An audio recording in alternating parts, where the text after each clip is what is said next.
East Bengal বর্তমান goalkeeper Debjit Majumdar এবার অবাক করছে সবাইকে। তাহলে কি তার ফুটবল জীবন বিপন্ন রয়েছে, নাকি অন্য কিছু সংকেত দিতে চাইছে ইস্ট বেঙ্গলের বর্তমান গোলকিপার দেবজিৎ মজুমদার? বর্তমানে ইস্ট বেঙ্গলে খেলছে দেবজিৎ মজুমদার এবং অতীতেও তার ভালো সাফল্য রয়েছে। মোহনবাগানের হয়ে বহুদিন খেলেছেন এবং আইএসএলেও একজন গুণী মানের গোলরক্ষক এই দেবজিৎ মজুমদার। বাঙালি এই গোলরক্ষক বর্তমানে একটি ফেসবুক পোস্ট করে এবং এই ফেসবুক পোস্টেই শুরু হয়েছে নতুন বিতর্ক। তিনি তার ফেসবুক পোস্টে জানান, আমার ভালোবাসার খেলা ফুটবল এবং এই ফুটবলের ভবিষ্যৎ যখন অনিশ্চিত হয় তখন আমাদের খুব কষ্ট হয়, তবু বর্তমানে আমরা খেলা চালিয়ে যাচ্ছি। এই পোস্টটির মানে কি, এই পোস্টটির অর্থ কি? বর্তমানে আমরা জানি ইস্ট বেঙ্গলের একটি মোহনবাগানের সাথে একটি খেলাতে ফাইনাল মঞ্চে দেবজিৎ মজুমদারকে নিয়ে বেশ কিছু কথা উঠেছিল তার গোলকিপার টেকনিককে নিয়ে। তাহলে কি সে ইস্ট বেঙ্গল ছাড়তে চলেছে? তার কি নিজের খেলার কেরিয়ারে কোনো সমস্যা হতে পারে? এইটা একটা ফার্স্ট কোশ্চেন এবং সবার মাথায় এটাও আসছে।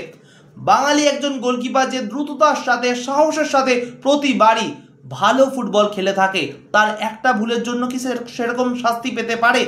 এই নিয়ে একটা কথা হতে পারে এবং তার কোচের সাথেও তার মনোমালিন্য হলেও হতে পারে, অর্থাৎ অস্কারের সাথে। কিন্তু সেই বিষয়টাকে যদি আমি সাইডে রেখে বর্তমান আলোচনার কথা আসি, ভারতীয় ফুটবলের কথায় আসি, তাহলে কিন্তু দেখতে পারবো আইএসএল এর সমস্যা। বর্তমানে আইএসএল নিয়ে এখনও কিন্তু পরিষ্কারভাবে কিছুই জানা যায়নি। সমস্যা এখনো পর্যন্ত লেগে রয়েছে। আইএসএল কি আদেও হবে নাকি হবে না?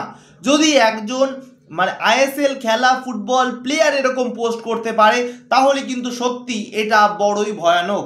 বর্তমানে আমরা আইএসএল দেখতে পারবো তো পরিষ্কারভাবে? আইএসএল নিয়েই কি দেবজিৎ মজুমদারের এই পোস্টটি, সেটা পরিষ্কারভাবে কিন্তু জানা যায়নি। কিন্তু এইটাও পরিষ্কার যে আইএসএল নিয়ে আমাদের একটা বড় সমস্যার মধ্যে আমরা পড়তে পারি। যদি বাই চান্স আইএসএল না হয় তাহলে কি কি সমস্যা হতে পারে আমাদের ভারতীয় ফুটবলে, সেটা একবার ভেবে দেখুন। সেই কারণটি হচ্ছে, যদি না হয় তাহলে বিদেশির ভালো মানের ফুটবল প্লেয়ার আসবে না। আমাদের এই আইএসএলটি ভালোভাবে বা এই ফুটবল লিগটি, ইন্ডিয়ান ফুটবল লিগটি যদি আই লিগে আরেকবার ট্রান্সফার হয় তাহলে কিন্তু আমরা ভালো মানের ব্রডকাস্টিং পাবো না। আমাদের ইন ফিউচার যারা যারা বাচ্চারা রয়েছে তারা ইন্সপায়ার হবে না ভালো মানের ফুটবল দেখে। কোনো রকম কোনো বড় ম্যাচটা শুধুমাত্র টিভিতে আসবে এবং বাদবাকি ম্যাচগুলো দেখানো হবে না, তাহলে কিন্তু পুরো ফুটবলটাই আগের মতন ফ্লপ হয়ে যাবে। যেরকমভাবে উঠে এসছিল ফুটবলটা, এনার্জেটিক্যাল হয়ে উঠেছিল, সেরকমটা কিন্তু আর দেখা যাবে না। আইএসএল যদি চলে যায়, ইন্ডিয়ান গ্লোটা, ফুটবলের যে গ্লোটা, সেটা কিন্তু চলে যাবে। হ্যাঁ, ফুটবল অবশ্যই হবে। আই লিগকে আমি কখনো ছোটো করছি না, আই লিগও একটা ভালো খেলা এবং আই লিগের মারফতেই আমরা ফুটবল র্যাঙ্কিংয়ে অনেক দূর গেছিলাম এবং এগিয়ে আসছিলাম। কিন্তু আই লিগের সাথে সাথেও যারা ফুটবল প্রেমী নয় বা যারা ফুটবলকে অল্প অল্প ভালোবাসে তাদের কাছেও ফুটবলটা পৌঁছে যাওয়া দরকার, যেটা আই লিগের ফ্র্যাঞ্চাইজির জন্য বা অল ইন্ডিয়া ফুটবল ফেডারেশন একা করতে পারে না। যার জন্য সাপোর্ট লাগবে, তার একজন পার্টনার লাগবে।